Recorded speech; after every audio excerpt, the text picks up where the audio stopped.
Banyak bisnis terjebak dalam perang harga, terjebak dalam keunggulan produk. Padahal bisnis tersebut bukan tentang harga, bukan tentang produk, tapi tentang bagaimana cara kita terhubung kepada ideal customer kita.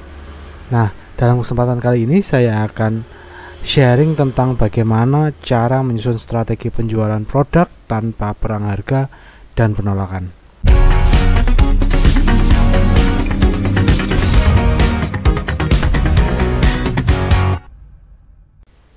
Ya, kita lanjut langsung ke yang pertama.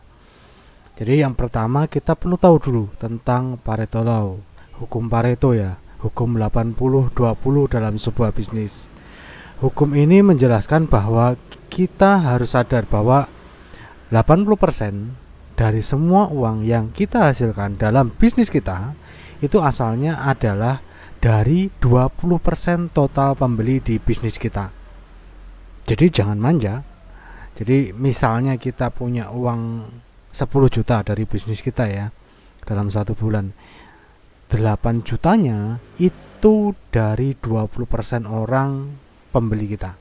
Misalkan customer kita ada 10, berarti 8 juta uang yang kita hasilkan dari bisnis tersebut adalah dari 20%-nya 10 orang tadi, dari 2 orang saja. Sedangkan sisanya yang 2 juta itu dihasilkan dari 8 orang. Nah, makanya kita harus fokus sama ideal customer kita. Harus fokus sama yang 20% ini. Jangan berpuas diri, oh ya ini ketemu nih 20%-nya. Jadi saya harus melayaninya terus dengan baik karena dia menghasilkan 20%. Kalau seperti itu, bisnis kita nggak berkembang. Harusnya kita mencari orang yang punya tipikal sama dengan 20% ideal customer tadi. Jadi kita nanti akan banyak jumlahnya, akhirnya orang yang 20% tadi jumlahnya lebih banyak. Dan kita akan merasakan peningkatan dalam bisnis kita karena jumlah ideal customer kita meningkat. Nah, yang pertama goalsnya adalah satu hari harus ketemu satu teman baru minimal itu ya. Kalau dulu mungkin saya masih 1 bulan 1 teman baru. Sekarang targetnya kita tingkatin lagi jadi 1 hari 1 orang baru yang mengenal kita. Lalu kemudian kita harus buat keramaian dari yang tadi ya, yang tadi tentang setelah paham tentang hukum Pareto ya. Ini harus pahami dulu supaya kita nggak manja. Kita ngomong, wah sepi nih bisnis saya. Nah, jumlahnya sudah ditambah belum? Jumlah orang yang masuk, 1 orang teman baru, 1 orang baru yang mengenal bisnis kita udah nambah belum? Kalau belum nambah ya itunya ditambah. Jumlah orang yang masuk ke bisnis kita itulah yang ditambah. Jangan nyalain keadaan, jangan nyalain marketing plan-nya dulu, tapi jumlah orang yang masuk ke bisnis kita harus kita tambah. Lalu setelah kita paham tentang Pareto Law, hukum Pareto, kemudian kita buat keramaian. Kita selalu ingat bahwa semut akan selalu mendatangi makanannya. Jarang sekali kita lihat semut yang diantarin makanan. Dia selalu menjemput makanannya. Sekarang coba pikirin deh, apa yang akan menjadi seperti apa ya, orang yang seperti apa yang akan jadi pelanggan tetap di bisnis kita, mulai dari domisili, usia, jenis kelamin, penghasilan, hobinya dia apa, komunitas yang dia ikuti apa, kebiasaan sehari-harinya apa, itu nggak akan jauh beda. Jadi ideal customer kita itu punya kebiasaan hidup yang sama, punya demografi yang sama, punya hal-hal yang mirip-mirip. Tugas kita adalah menemukan kemiripan-kemiripan tersebut. Nah, ini kita coba pikirin deh, kita mau dibeli oleh orang seperti apa bisnis kita itu, produk maupun jasa yang kita jual di bisnis kita. Kita pengen seperti apa? Kita nggak mau terjebak dalam pola pikir lama ya. Ya semua orang butuh makan, semua orang butuh makanan saya. Nggak seperti itu kalau kita bisnis makanan. Misalkan kita bisnis baju juga, semua orang butuh baju kok, selalu beli baju baru. Nggak bisa seperti itu. Kalau seperti itu nanti kita akan lagi-lagi terjebak dalam berdagang saja, karena jual beli saja, bukan membangun sebuah bisnis. Tugas kita sebagai seorang pebisnis ya memikirkan kira-kira orang seperti apa yang kita harapkan kedatangannya di bisnis kita. Itu sederhananya. Lalu setelah cukup jelas siapa sebenarnya pembeli untuk bisnis kita, kemudian buat acara, entah itu offline, online, terserah deh. Yang penting itu sesuai dengan mereka, yang kita bisa mengumpulkan nama, nomor WA, dan emailnya. Karena bisnis itu nanti next ya tentang database ya. Jadi kalau kita sudah ketemu siapanya, lalu buat keramaiannya yang mendatangkan orang tersebut. Misalnya kita bisnisnya produk-produk yang dibeli oleh para wanita ibu rumah tangga, misalnya kita jualan produk baju, misalkan kita jual produk peralatan dapur, ya kita membuat event baik offline maupun online yang kira-kira kebiasaannya sama, mungkin acara memasak, lomba memasak, demo memasak, acara parenting, atau acara tentang kegiatan kewanitaan, padu badan, fashion misalnya, karena marketnya adalah ibu rumah tangga yang mereka suka memasak, suka dengan baju anak yang berkaitan di dalam hidupnya. Jadi kita jadi jembatan sebenarnya ya, kalau bisnis itu ya, kita jadi jembatan tentang kebutuhan ideal customer kita, orang seperti apa yang akan jadi pembeli bisnis kita. Langkah pertamanya nanti buat checklist tentang ideal customernya ya, yang tepat di bisnis kita. Ideal customer kita itu seperti apa. Kemudian yang kedua, kita buat acara yang dapat mengumpulkan data ideal customer, mulai dari nomor telepon, nama, nomor telepon, alamat emailnya. Ini untuk database, karena kita sekarang hidup di zaman internet, mempermudah kita untuk menjalin hubungan dengan orang lain. Kalau zaman dulu bayangin harus telepon satu-satu dan kita tidak tahu datanya lagi. Nah sekarang jauh lebih mudah, manfaatin ini. Jadi tentukan pembeli kita di bisnis kita itu seperti apa, orang yang kita inginkan kedatangannya. Selanjutnya kita harus open mind, karena anything is possible, semuanya mungkin. Kalau dalam bisnis itu nggak ada salah benar, nggak ada yang pasti, semuanya penuh dengan kemungkinan. Nah di bisnis kalau yang sekarang ya, saat ini tahun 2022 ini, bisnis itu harus database oriented, bukan hanya profit oriented. Karena kalau profit itu kita cuma bisa pakai sekali, orang datang cuma sekali. Kalau kita hanya ngurusi profit, kan kita inginnya bisnis itu jangka panjang dan tidak terlalu berat. Program marketingnya setelahnya harus bisa berkelanjutan. Nah itu pentingnya sebuah database. Yang kita awal tadi sudah bahas tentang database ya, yang ini ya, mengumpulkan data pelanggan.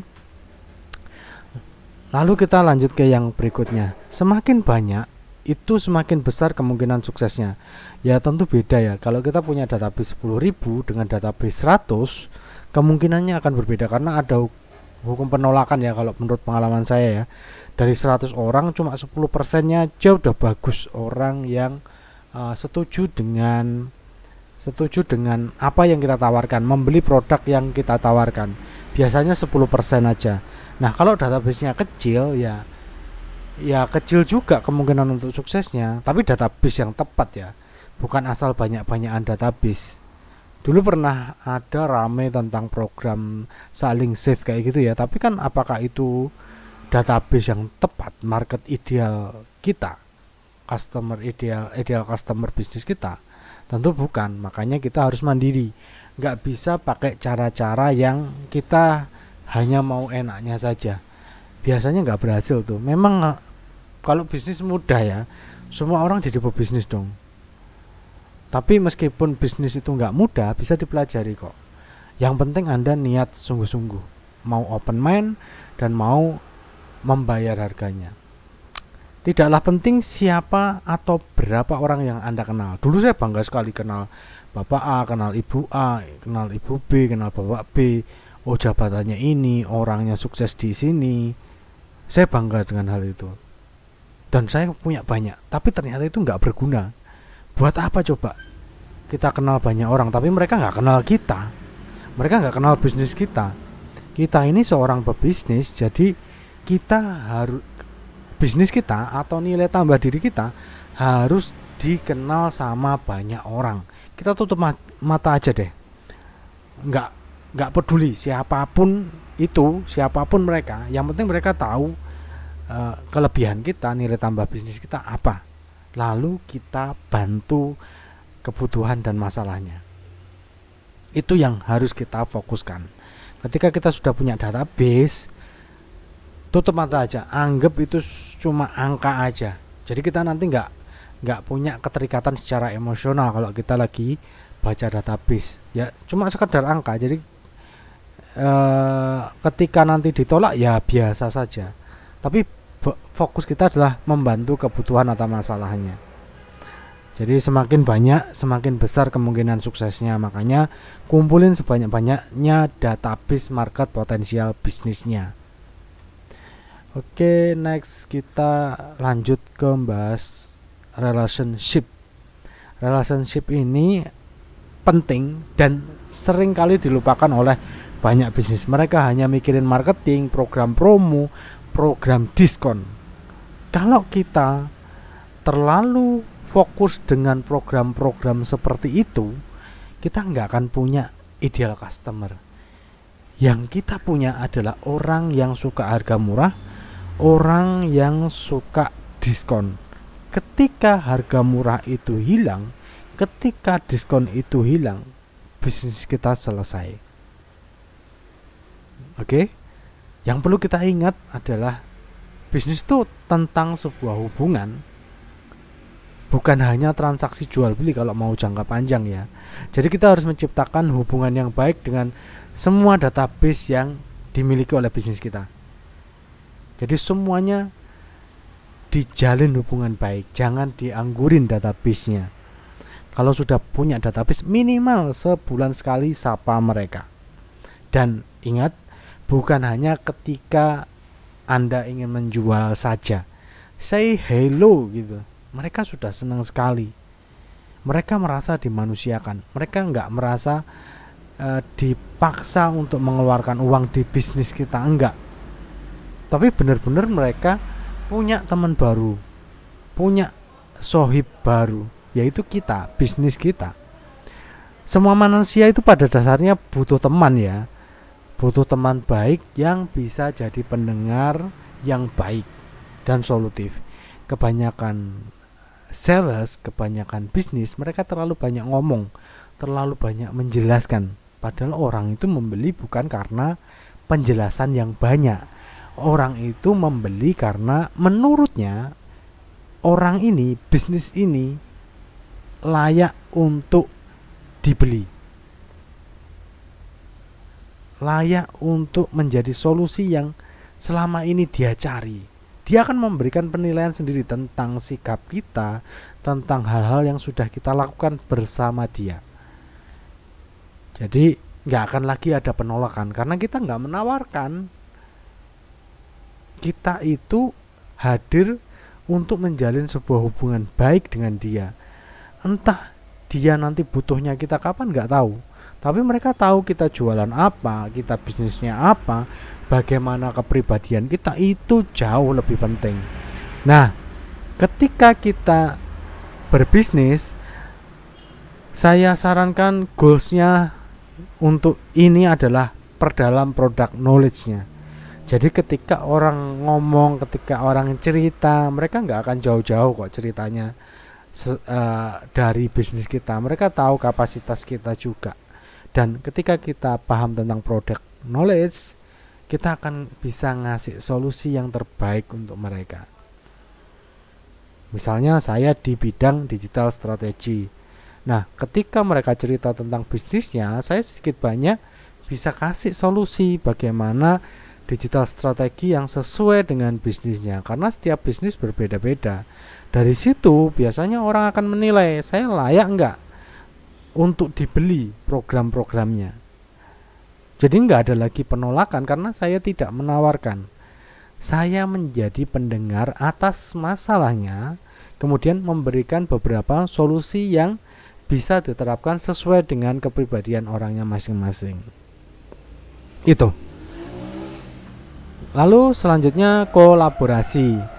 Nah, sekarang kalau kita mau besar, kita harus mengecilkan hati kita dulu. mengecilkan ego kita dulu untuk sukses sendirian. Karena faktanya semua bisnis besar melakukan kolaborasi sejak zaman dulu. Mereka tidak bekerja sendiri, mereka tidak membesarkan bisnisnya sendirian. Mereka selalu melakukan kolaborasi. Jadi jangan sombong ya, sehebat apapun produk kita, jasa kita yang kita jual, itu nggak perlu sombong, karena ya nggak akan bisa besar kalau cuma kita sendirian saja. Karena dunia itu menurut pengalaman saya selalu bergerak, selalu berubah, sangat dinamis sekali. Ingat dulu yang sebelum zamannya COVID seperti apa? Setelah COVID bagaimana ekonomi itu benar-benar sebagian besar berhenti, stuck. Bahkan banyak yang tutup. Karena dulu sebelum ada COVID, digital marketing, dunia digital itu masih dianggap sebelah mata. Tapi setelah 2 tahun dipaksa untuk hidup di ekosistem online, orang baru sadar, oh ini loh pentingnya kita membangun bisnis di dunia digital. Tuh orang baru sadar. Jadi jangan sombong ketika kita punya produk hebat, ketika kita punya jasa yang bagus, jangan sombong, karena kita akan selalu perlu bantuan orang lain untuk sukses. Gak bisa kita sendirian. Ya, kalaupun bisa mungkin ya suksesnya ya sukses biasa aja. Kalau mau sukses besar memang harus berkolaborasi. Kenapa? Yang pertama, itu lebih hemat secara biaya kalau kita kolaborasi. Karena sumber daya yang kita nggak punya ada di bisnis lain. Kita bisa saling bantu. Mereka nggak punya ada di bisnis kita. Kemudian cepat. Ketika kita bisa kolaborasi, secara waktu kita akan jauh lebih hemat. Karena mempersingkat perjuangan kita, waktu perjuangan kita dengan perjuangannya orang atau bisnis yang kita ajak kolaborasi. Jadi saling melengkapi. Jadi mengefisiensikan waktu supaya lebih cepat hasilnya. Kemudian kalau kita kolaborasi, resikonya jauh lebih minim daripada kita bergerak sendirian. Kalau kita bergerak sendirian, ada sesuatu hal yang nggak kita tahu ya, kita terpaksa mengambil resiko itu. Tapi kalau kita berkolaborasi, mungkin saja ada pengalamannya bisnis lain atau orang lain yang bisa jadi rambu-rambu untuk kita melangkah. Jadi resiko yang kita ambil jauh lebih minim. Kemudian saat kita berkolaborasi, kita akan menemukan lebih banyak peluangnya. Cek aja deh, kalau kita sibuk sama bisnis kita sendiri ya peluangnya gitu-gitu aja. Tapi kalau kita mau berkolaborasi dengan orang lain atau bisnis lain, peluang itu jauh lebih banyak. Coba aja cek, ingat lagi. Oke? Jadi goal yang untuk ini adalah kita harus kerjasama dengan bisnis lain, apapun bisnis kita. Mungkin kita jualannya jus buah mungkin. Kita kolaborasi sama apa? Oh, sama fitness center, atau sama komunitas senam, atau komunitas yoga. Hal-hal seperti itu yang jarang dilakukan oleh pebisnis. Mereka hanya fokus sibuk promosi, sibuk marketing, sibuk program diskon dan lain sebagainya. Padahal kalau kita mau merendahkan ego kita, merendahkan idealisme kita akan menemukan banyak-banyak mitra bisnis yang hebat yang bisa membantu kita tumbuh lebih cepat. Nah, setelah nanti sudah berjalan, jaga momentumnya. Semua yang bergerak cenderung terus bergerak. Benda-benda yang kita gerakkan kalau sudah bergerak sedikit itu cenderung bergerak terus. Roda sepeda misalnya, kita ayun 1 kali aja, rodanya akan terus berputar. Meskipun kita nggak terlalu kuat ngayuhnya, tapi roda yang besar itu bergerak lebih cepat. Jadi jaga momentumnya. Jadi misalnya nanti, oke, sudah datang penjualan banyak, oke, sudah datang banyak pelanggan, kita mulai menurunkan kecepatan kita, santai-santai aja. Ya lama-lama nanti berhenti karena kita sudah membuat diri kita berhenti stuck. Akhirnya nanti juga berhenti juga impactnya. Oke? Jadi ketika kita mulai merasakan banyak orang yang ingin berkomunikasi dengan kita atau bisnis kita, teruslah untuk melakukan hal-hal yang di depan tadi. Karena ingat lagi, kita targetnya adalah meningkatkan penjualan dalam bisnis. 80% jadi pembeli, 20% akan jadi ideal customer kita.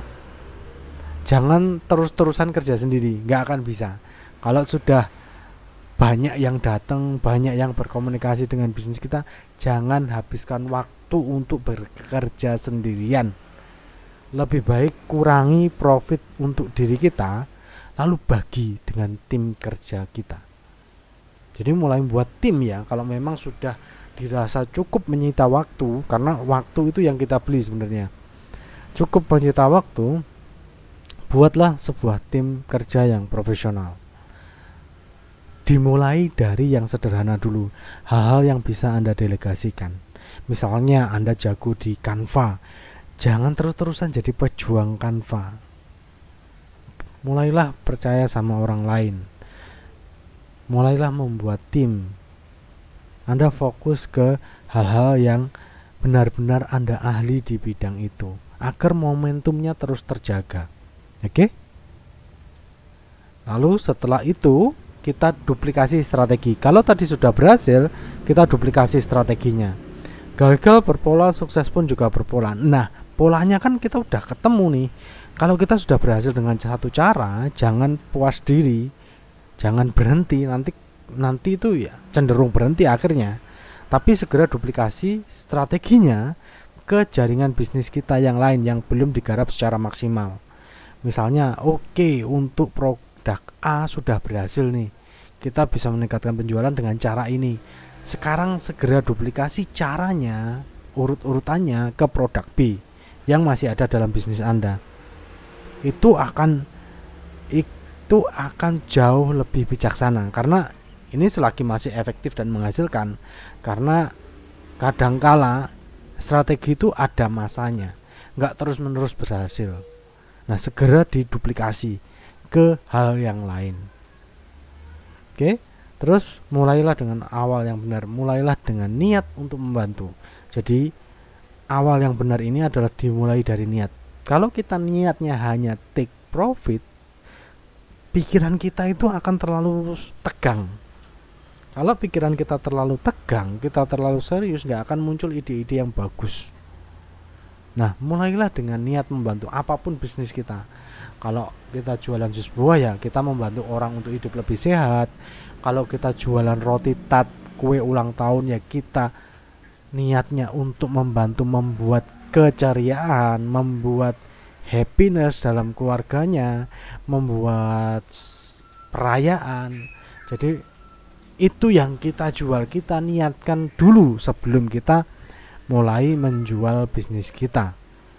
Memang dalam bisnis itu kita cari uang ya, tapi kalau cari uang aja itu rasanya ada yang kurang. Makanya supaya on fire terus, niatkan untuk membantu apapun bisnis kita. Niatkan untuk membantu orang lain. Bisnis yang sedang dijalankan harus membawa dampak sosial terhadap lingkungan di sekitarnya. Market tuh akan nilai, orang tuh akan nilai dan membuat persepsi tentang bisnis kita dengan sikap-sikap yang kita lakukan. Nah, kalau kita tujuannya hanya profit, uang saja, nanti kelihatan orang nggak akan respect. Sekarang zamannya beda dengan zaman dulu. Orang tuh sekarang respect sama bisnis-bisnis yang punya impact sosial. Secara tidak langsung itu akan menjadi word of marketingnya bisnis Anda. Jadi ada referral dari orang lain. Goalsnya untuk kali ini adalah menyusun niat bisnis kita. Apa sih niat bisnis kita? Apa yang kita bisa buat story behind the produknya? Jadi produk kita, bisnis kita itu perlu cerita yang kuat, yang bisa menggerakkan orang. Ketika niat kita sudah terdistribusi ke market, itu akan jauh lebih mudah kita menawarkan. Misalnya saya sebagai digital marketing strategik, niat saya apa? Niat saya adalah membuat jembatan antara orang yang belum paham tentang bisnis digital menjadi dia bisa mencapai ekosistem bisnis digital untuk bisnisnya. Saya adalah jembatannya. Nah, bisnis kita juga harus jadi jembatannya orang-orang, baik untuk kebutuhannya, untuk masalahnya, supaya dia menyelesaikan masalah atau memenuhi keinginannya. Jadi Anda siap berbisnis belum? Kalau Anda memang sudah siap untuk berbisnis, ya tingkatin keahliannya. Karena setiap pebisnis itu akan menemukan jalannya sendiri-sendiri ya. Namun selalu, garis bawah ya, selalu ada pola yang sama dalam hidupnya. Ini yang saya tahu ya, yaitu semangat belajarnya tinggi, kemudian keberanian membayar harga kesuksesannya. Kalau kita sudah berani membayar harga kesuksesan, mau siang, mau malam, mau capek, mau seneng, itu pasti berhasil. Pasti akan bawa hasil, nggak cuma gini-gini aja. Dulu saya juga sempat hampir menyerah ya ketika istri saya sakit, ketika harus bed rest selama 2 bulan kalau nggak salah, bahkan sampai penyembuhannya 6 bulan. Saya ngerawat anak saya sendiri, masih usia 3 bulan sampai 6 bulan, sampai 9 bulan. Ya rasanya pengen menyerah, tapi saya tahu apa yang harus saya capai sebagai seorang pebisnis. Gagal itu biasa, selalu akan ada kegagalan, episode kegagalan di semua kehidupan manusia. Hanya yang membedakan respon kita, mau selesai dengan kegagalan itu atau terus maju. Nggak apa-apa deh kita yang lalu-lalu gagal strategi marketingnya, tapi ke depan kita juga harus jauh lebih bagus lagi strategi marketing untuk bisnis kita. Oke, yang terakhir goalsnya adalah membuat marketing plan. Oke, buat marketing plan untuk bisnisnya, tertulis supaya jauh lebih profesional dan Anda benar-benar komitmen untuk menjalankannya. Saya rasa ini ya, semoga ini bermanfaat. Saya Chandra, wassalamualaikum warahmatullahi wabarakatuh.